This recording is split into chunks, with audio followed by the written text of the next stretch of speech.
Pendidikan itu pondasi untuk perkembangan masyarakat. Makin bagus pendidikannya, makin pintar juga masyarakatnya. Semakin pintar masyarakatnya, makin cepat juga perkembangan dari masyarakat itu sendiri. Tapi pendidikan yang bagus itu sebenarnya kayak gimana sih? Dari zaman kuno dulu, pendidikan itu diwarisin dari generasi ke generasi. Dan itu juga cuma satu subjek doang. Misalnya, tukang kayu yang udah ahli di bidangnya, dan banyak orang yang berguru sama tukang kayu tersebut. Dan dia juga ngajarin anaknya gimana jadi tukang kayu yang benar. Maka dari itu, skill dari orang tersebut itu udah terarah dari kecil. Dan dia bisa maksimalin waktunya buat ngasah kemampuan di bidang yang spesifik tersebut. Makanya disebut tenaga ahli itu, biasanya mereka cuma nguasain satu skill aja. Tapi satu skill itu, mereka expert di bidangnya. Meskipun ada dua skill yang dikuasain, skillnya itu relate satu sama yang lain. Tapi coba pendidikan zaman sekarang. Lu sekolah wajib, SD sampai SMA. Berapa jenis pelajaran yang udah lu pelajarin? Dari sekian banyak mata pelajaran, pas udah mau kuliah, lu disuruh ngambil satu pelajaran aja yang mau lu pelajarin lebih lanjut. Dan itu subkategori dari sebuah pelajaran ya. Misalnya bidang ekonomi nih. Ada pilihan akuntansi, ekonomi pembangunan, perpajakan, manajemen keuangan, dan lain-lain. Lu bisa milih itu setelah lu ngelewatin pendidikan 12 tahun. Dan 12 tahun itu nggak sebentar. Kenapa nggak lulus SD aja disuruh milih mau jadi apa pas sudah dewasa nanti? Setelah lu milih satu bidang itu, sisanya yang lu pelajarin selama 12 tahun itu, ilmunya mau diapain? Misalnya lu milih akuntansi nih, terus pelajaran geografi yang lu pelajarin itu buat apa? Di sekolah lu dituntut buat seenggaknya dapat nilai minimum biar bisa naik kelas. Tapi nggak jelas kan, ilmunya itu buat apa? Saking banyaknya sesuatu yang harus lu pelajarin, lu tuh makin bingung apa yang harus lu dalemin. Karena emang sengaja lu dibikin bingung. Biar lu tuh ngikutin alur dari rencana yang udah dibikin sama orang yang udah bikin sistem pendidikan modern kayak gini. Metode belajar satu subjek doang itu berubah pas revolusi industri. Jadi yang kayak sekarang ini. Nah, kenapa pas revolusi industri? Awalnya dari akhir abad ke-18.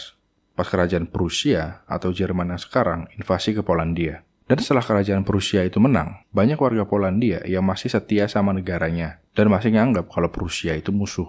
Sampai bikin pemerintah Prusia itu takut kalau misalnya ada pemberontakan. Karena warga dari Polandia itu pola pikirnya beda sama orang Prusia asli. Yang akhirnya pemerintah Prusia bikin solusi yang lumayan pintar dan juga ngeri.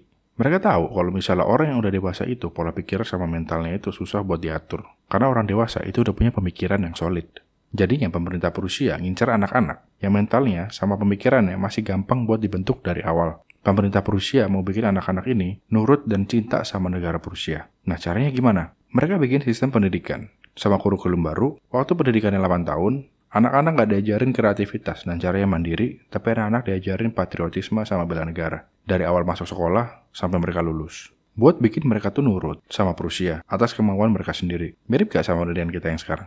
Ini belum semuanya. Sistem pendidikan Prusia dilirik sama pakar pendidikan di Amerika. Namanya Horace Mann. Dia mikir kalau pendidikan Prusia ini bisa bikin rakyat Amerika yang berbeda-beda latar belakangnya jadi punya satu pemikiran yang sama, yaitu cinta sama tanah air mereka. Dia mulai implementasi sistem pendidikan ini dan disambut dengan baik sama warga dan pemerintah Amerika.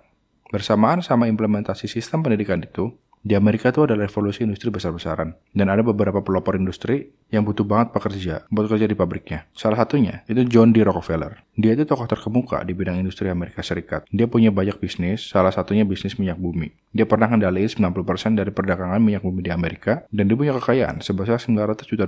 Yang itu hampir 3% dari GDP Amerika di masa itu. Kalau nilainya sekarang itu sekitar $26,6 miliar atau setara 414 triliun rupiah.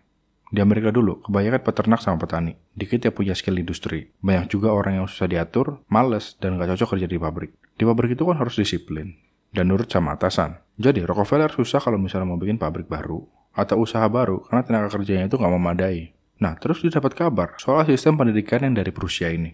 Pakai sistem pendidikan Prusia yang kayak gini, dia bisa ngajarin murid-muridnya skill dasar buat kerja di pabrik. Diajarin cukup ilmu, tapi jangan kebanyakan, biar muridnya itu nggak terlalu pinter. Kalau muridnya terlalu pinter, mereka pasti nyadar kalau misalnya mereka itu lagi dimanipulasi. Murid-muridnya diajarin disiplin, dan yang paling penting, mentalnya itu dibentuk, supaya jadi pekerja.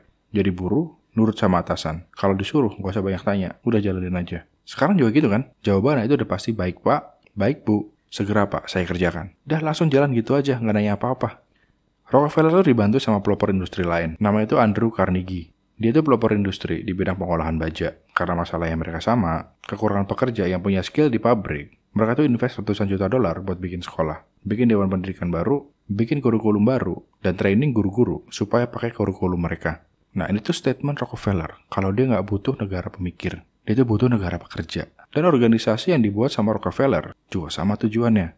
Tidak akan menjadikan orang-orang ini atau anak-anak mereka sebagai filsuf, orang terpelajar, ilmuwan, dokter, atau negarawan. Dia mau orang-orang yang lulus dari industri pendidikannya itu jadi pekerja dan buruh di pabriknya. Sistem pendidikannya sama perlakuannya ke murid dibikin mirip banget sama kayak di pabrik. Dari 8 jam waktu belajar, waktu mau ke toilet tuh harus izin dulu, bel itu tanda masuk, istirahat, sama pulang sekolah. Rockefeller sama Carnegie bikin sekolah jadi pabrik yang memproduksi tenaga kerja. Makanya itu ada istilah lulusan siap kerja. Sistem pendidikan kayak gini dijadiin standar pendidikan di dunia, termasuk di Indonesia. Jadi udah pasti, di Indonesia masyarakatnya itu disekolahin buat jadi pekerja.